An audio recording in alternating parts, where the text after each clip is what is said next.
Kılıcım olmasa da sözüm ve aklım keskindir.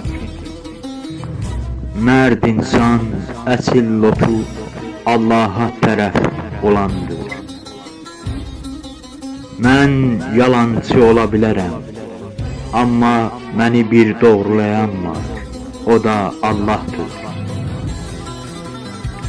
Sözümdə hikmət varsa qəlbimdəki zikirdəndir. Şərrə tapanlar nə bilsin xeyir nədir? Mən xeyir deyirəm, onlar xeyir deyir.